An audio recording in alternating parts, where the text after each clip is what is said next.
Vamos à entrevista coletiva do técnico Fernando Diniz, já com um atraso, mas só agora que a gente pôde fazer, né? Um grande Marcos só pôde agora nos enviar os cortes da entrevista coletiva, que o Fernando Diniz elogiou o Ryan e a vitória sobre o Fortaleza. As imagens são da TV Vasco, confia. Teve a chance da vida para se tornar titular, porque ele jogou titular hoje, ele já é um dos titulares. Não tinha que provar nada, pelo contrário, ele é um jogador que vem crescendo jogo a jogo, treino a treino, já tem nos ajudado muito e hoje ele levou vantagem por conta da fragilidade, que o Ávila é um excelente jogador, é porque ele é muito rápido e hoje ele conseguiu encaixar ali nos duelos de 1 para 1, é muito difícil marcá-lo quando ele pega uma bola sem cobertura, então a gente está muito contente com o que ele consegue produzir. Faltou um pouquinho ali de acabamento na hora de poder fazer o passe, ou a gente chegar com mais gente na área também, mas ele fez uma partida muito boa enquanto estava 11 contra 1. O Veguete é um dos titulares. Hoje, o jogo com uma expulsão não tinha muito sentido ele entrar na partida de hoje, mas ele é um jogador, para mim, extremamente importante.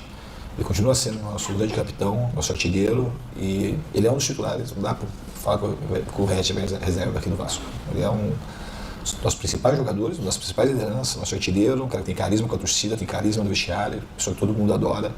E hoje ele foi muito importante. Hoje ainda era aniversário do Veguete, foi uma vitória para ele de presente. Ele é um cara que a gente conta demais aqui. Eu acredito muito. O Léo é um dos grandes goleiros que eu trabalhei na minha vida, desde quando eu joguei e agora como treinador. É um jogador muito técnico, muito forte, muito rápido, que cresce em jogos grandes. Então ele certamente ele é um postulante para ir para a Copa do Mundo. Ele é um jogador que tem muito talento e trabalha muito. Então ele é um cara que vai se colocando também aí no radar para ser convocado. Acho que tem muita coisa ali envolvida. A primeira coisa é de sair da confusão mesmo. Não tem sentido, depois do jogo a gente ficar brigando. E a gente tem jogo contra o Fluminense daqui a pouco. Ali para expulsar um jogador, fica se aproximando, assim. E o Fortaleza tá numa situação delicada, todo mundo muito nervoso, a gente ganhou o jogo, não tem por que a gente ficar discutindo com ninguém. E nem ficar se provocando. Então eu queria que eles saíssem dali. Eu acho que os jogadores do Vasco, de maneira geral, tiveram uma postura também muito boa. Tanto é que a gente não teve ninguém expulso. A gente conseguiu controlar, os jogadores se controlaram, e depois a gente foi comemorar com a nossa torcida.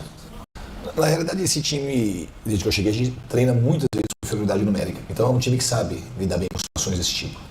E tem um entrosamento tático. Eu não queria abrir mão logo do Coutinho, nem do Nuno, de mexer, porque eu sabia que em determinado momento a gente ia ter posse. Então não é que a gente teve só contra-ataque. Em alguns momentos, mesmo com a menos, a gente conseguiu controlar o jogo. Quando a gente teve a bola no pé, a gente conseguiu tanto dar contra-ataque quanto ter controle. Então, tanto o Nuno como o Coutinho são jogadores que controlam muito bem o jogo e conhecem muito bem o sistema, porque eles estão jogando de titular desde que eu cheguei aqui.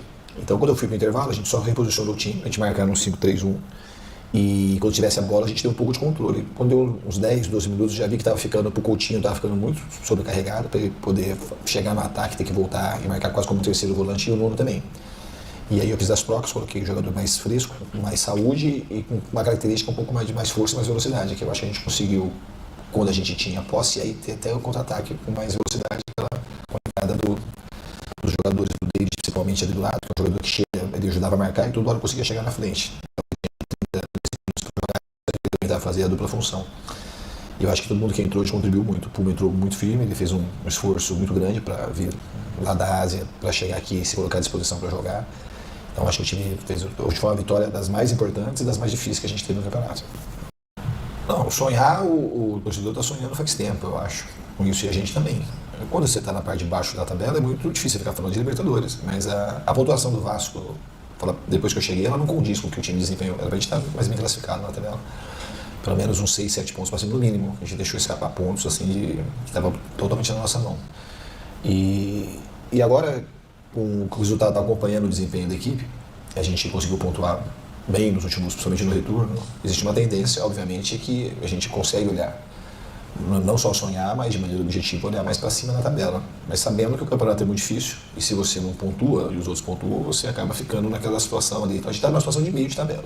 Eu acho que a gente pode olhar não só pela pontuação, acho que pelo que o time desempenha desde o primeiro turno, quando a gente não estava conseguindo vencer, mas jogando bem, o trabalho que está sendo feito, isso faz com que a gente consiga sonhar e se projetar numa posição melhor e sonhar uma coisa melhor para o time.